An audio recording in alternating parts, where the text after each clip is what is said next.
Yo, what's up, guys? So today we're going through week 6 of my Sunnyshore League campaign, and that is against David, the second best player in SSL.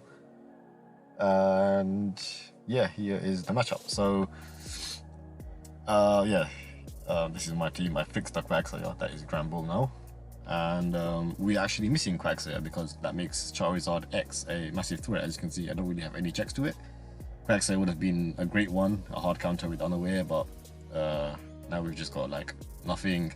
Ramble can do a job with Intimidate, take like one Flare Blitz and then Thunder Wave or something, but that's it. It can only switch in once, so not looking good. Anyway, me and David, we had a little agreement before the match.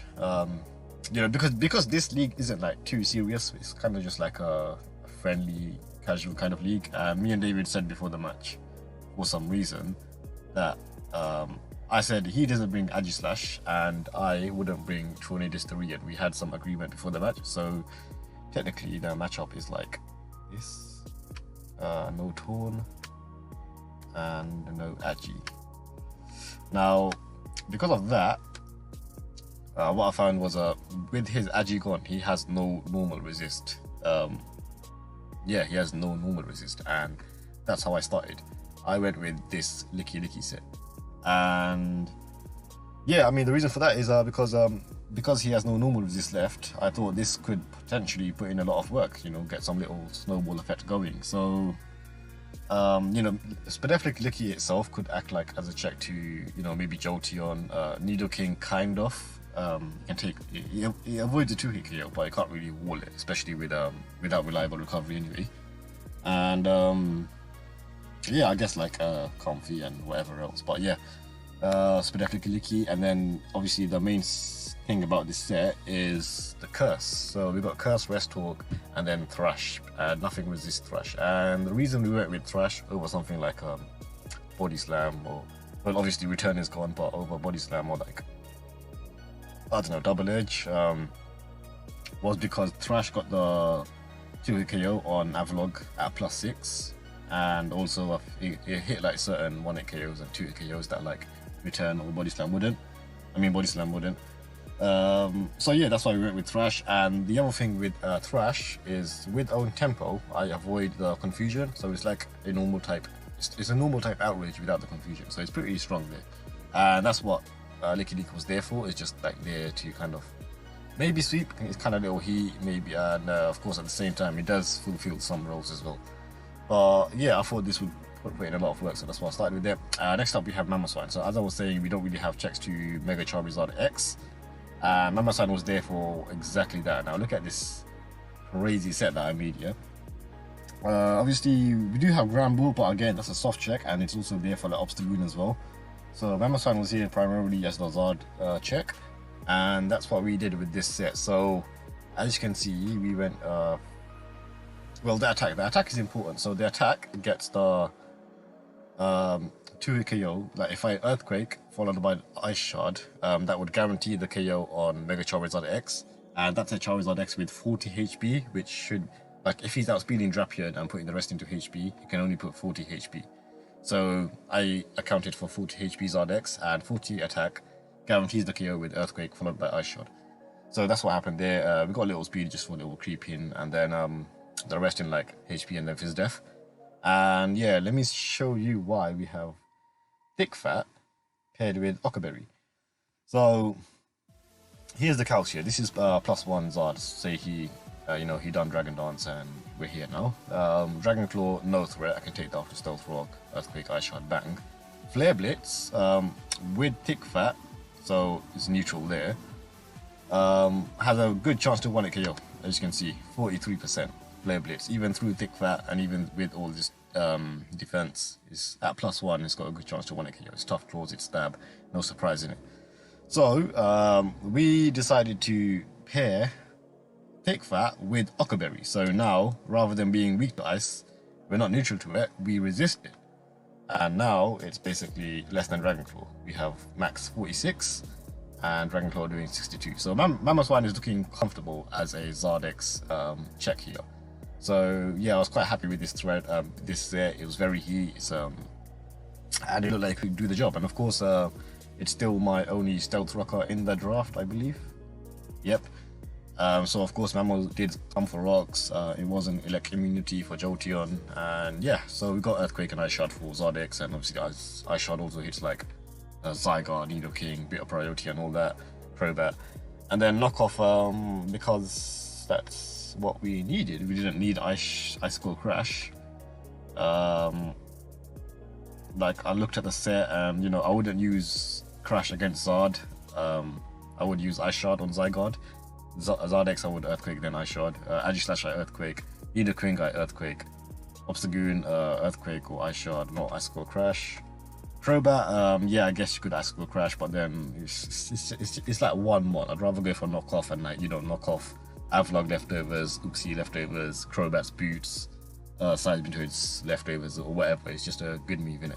So yeah, that's what Mammoth did. Next up we have Sizzle, and yeah, Sizzle, this set, yeah. So basically my team is just like exploiting the lack of Agislash, and that this set is also doing that. As you can see, we have Bullet Punch and Quick Attack as the attacks, that's it. And there's a reason for that. So if you look at this set, and say I'm at +2, it's actually a huge threat. So for example, at +2, I 2-hit KO Zygarde. At +2 with Quick Attack, Technician Quick Attack, I can potentially kill the Zard. But +4 guarantees it, but +2, it comes close, but you know, yeah. You know, at +2 we hit Nidoking for like, what, I don't know, 90%, probably even, yeah. It's Obstagoon, same story, Comfey dies, Crobat, like, obviously can't wall, it's gonna die. Seismitoad we chip away with Quick Attack. Yeah, I mean, obviously Avalug's not gonna like it. Uxie, no, can't even do anything, can't burn, can't use fire move. Jolteon, same story. So yeah, this set looked like it can do a lot of work as like a late game cleaner, or just even break like mid game. And of course defensively it's still useful as like, you know, bit of a switch into like Seismitoad, Avalug, yeah, I guess Zygarde as well. Soft check to Obstagoon. Obviously Obstagoon can run Fire Punch, so I'm not going to really switch it in, but it's there as like maybe pivot around. So yeah, that's what Sizzle did. It just looked like a heat set that could put in a lot of work and had some defensive utility. As you can, if I go through this team, you can see that I'm not actually building like I normally do. Normally I always cover like the threats with a lot of bulky Pokemon, get it all rounded out and then add some offense. But here it's just kind of wild. I'm just running wild sets, and that's just like how we went into this battle. We just went in with wild heat in it. So yeah.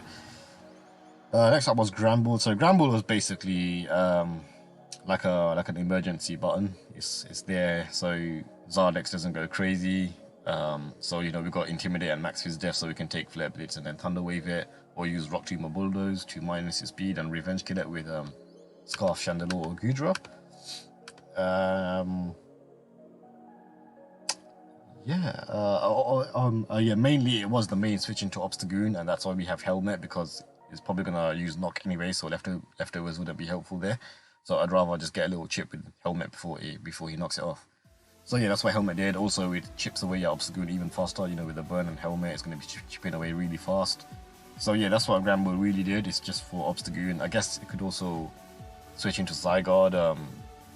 Yeah, it could take on Zygarde really well as well. So yeah, it had a lot of defensive utility. It was basically there as an emergency check. And last two, so here we have the offense, and here are the Scarfers. First up is Chandelure. So Chandelure comes just a little switch into like Avalug and Comfey, I guess that's it, but mainly it's offense in it. So this thing would outspeed everything on his team except like max speed Jolteon or Crobat, but I anticipated him not running max speed on them. I anticipated him just outspeeding Tornadus Tyrian and stopping there, and that's why my speed outspeeds like that benchmark of like him creeping Torn, so I creep that. And then that's why I also wanted to run Modest, because like Modest overheat was very important, like just like one if he has Obstagoon after rocks. So yeah, it's like important benchmarks. Obviously we can revenge kill like Zardex at neutral, like for example he uses Dragon Dance, then he hits Goodra, Gooby activates and he's at normal speed, and then Chandelure can revenge kill or whatever. Um, what else? Yeah, I mean that's basically what these two are. They're just the revenge killers. The battle is wild. Like they're just there as revenge killers. He's got flamethrower, shadow ball, energy ball for Seismitoad, and then over here as a nuke. And Gudra, same story, same spread, literally, you know, same speed here, so exact same spread. And then we just got attack. So we got superpower to one here, the Obstagoon. Obviously dragon parts for like Zygarde and Zardex, all that shit. Sludge Bomb for the Comfy, and then Draco Meteor as a nuke. And as you can see, we don't need anything else because Agislash is not coming. So we got Draco like that hits everything neutrally except Comfy, but we got Sludge Bomb for that. So yeah, we that is the team. It's a bit wild. Yeah, I mean I wasn't confident going in at all, but yeah, here is the battle. Alright, so here's the battle. So as you can see, no Agislash and no Tornadoes from me, but he did get like pretty much all his main threats, you know, Zard, Zygarde, Obstagoon, Nidoking, you know, Crobat for some nice utility, and then Uxie to kind of finish it off. I was surprised he didn't bring Avalugg because because Mamoswine, like without Avalugg, can put in a lot of work, but I guess he wasn't scared about that. I mean, it's not that my team's great anyway. Like there's a lot of stuff like that can kind of roll over me if things go wrong, but nonetheless, turn one. So I just need Licky straight away, hoping to just kind of get like a snowball effect going. I'm thinking, I'm looking at his team and like, if he doesn't need Obstagoon, then I can kind of just like set up curses on everything and just kind of maybe sweep, hopefully. So that's what happens here. I just go turn one and I use curse straight away because Uxie is passive, and I can just set up curse for days, and he sends in Nidoking. So I am max per def. I'm quite confident, but Sludge Wave still does like 40, so I don't want to take like 2 Sludge Waves and be left at like 25 or something after leftovers. And then, you know, something else can come revenge kill, so I just decide to hit him straight away. And this pays off because he goes for rocks, so in turn I get like a free hit there. And then he goes for Focus Blast. That's right, Life Orb Shield for Focus Blast. It does 60, so fuck, it's shit ton. And as my Thrash then does kill him, I am locked into it. Yeah, so now it goes to Zardex, and he is like, where basically I'm like, oh shit, please don't be like bulky DD, because that's gonna be like really bad. Like if it was bulky DD, as you can see, because my +1 Thrash does not even 2 KO. So if it was bulky DD, he can like DD Roost, and I'll just be fucked, because he can set up like a lot of DDs. But yeah, +1 Thrash does 49. Yeah, so I'm guessing that's like max HP SD Zardex, so not bad. Now my Scarfers can revenge kill at least, so I'm kind of thankful there. I'm just gonna keep thrashing. I'm not gonna curse again because I was thinking I need this low. I don't want it at full HP. That was my main priority because he revealed Swords Dance, so I just don't want him at full HP. That's it. And obviously he can break me as well because he's at +2 while I'm at only +1. But I am getting some recovery back, which does pay off. So I'm just going to keep attacking. He goes for the +2 Fire Punch, almost kills. The Thrash doesn't kill, I don't 2 KO. And now he kills me off. So yeah, I mean, Licky's still done the job. Like, he killed Nidoking nicely. He got this down to 7% for something to just come revenge kill. So I'm proud of Licky. He's still done a mad job there. And here we just go to Mamoswine to revenge kill with the Ice Shot. Now, we don't go to any Scarf up because I don't want to reveal that I am Troy Scarf just yet. I want to kind of like keep that secret. So we just go to Mamoswine and go for a clean Ice Shard. It does 10% as he switches into Uxie. And I'm thinking, okay, that's fine. This is an opportunity for me to get up rocks so that Zardex can't come in anymore. Oh yeah, that's also why I sent Mamo in, because like whatever he sent in, I could then set up rocks, and then the Zard would be like guaranteed dead, unless of course he'd be forced to default. But yeah, so he sets up rocks. I mean, he sets up U-turn as I set up my rocks, so I'm faster than him, which is funny. And now he goes to Obstagoon and gets the proc. So here I'm thinking, no, Mamoswine is still useful. Like, we've got Ice Shard, it's useful against Zygarde, it's useful against Obstagoon, it's useful against Crobat as well, and we can like knock off Uxie. He's still got a lot of use in him. And with this, like, since Zardex is basically dead, I don't really need Gramble much, and Gramble was that dedicated to switching to this anyway, so I'm gonna go right into Gramble. as he facades. And as you can see, that still does 52, some strong shit. So, and I just get helmet and burn damage, and then I just sack off the Bramble as I get more helmet and burn damage, and that is really helpful there. That's why I ran helmet, because now he's out of range. After rocks, where like Scissors Bullet Punch will kill him, Mammo's Ice Shard will not, but maybe after a few rounds. But yeah, now we go to Scarf Gudra, so he susses out the Scarf and sacks off the Zard X. Good play. And here he goes to Crowbar, and I'm thinking, okay, that's boots. I am Scarf. Hopefully I 2 KO, but then he reveals that he's not just outspeeding Torn. I think he's just max speed to tie with my Coco, so that's why I don't outspeed him there despite being Scarf. But as you can see, we do have Gooey, and now he's at -1. So the next turn I will outspeed, and that is very clutch because now I 2 KO, do 52%, and the next turn I outspeed, and now I just kill him off. So yeah, again, Gooey is very useful. You don't always need to run Sapsipper in draft. And here I'm thinking, okay, he sends in Yuxi. I don't really need Gudra anymore. I do have Scarf Chandelure for like Obstagoon, which is at like very low anyway. But After Rocks is 31, and he's going to take burn damage and all that. Scissor Bullet Punch looking like he can clean here. So I'm thinking, yeah, you know what? I'm just going to wear the Yuxi down. It's going to be helpful for Scissor. It's going to be helpful for Chandelure. It's going to be helpful for Mamoswine as well. So yeah, I just do that. He goes for his knockoff. Gooey activates again. And now I just Dragon Pulse again. And plus, yeah, Zygarde, like, DD is faster than Gudra anyway, so...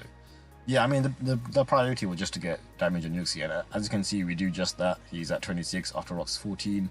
So everything on his team is really low at the moment.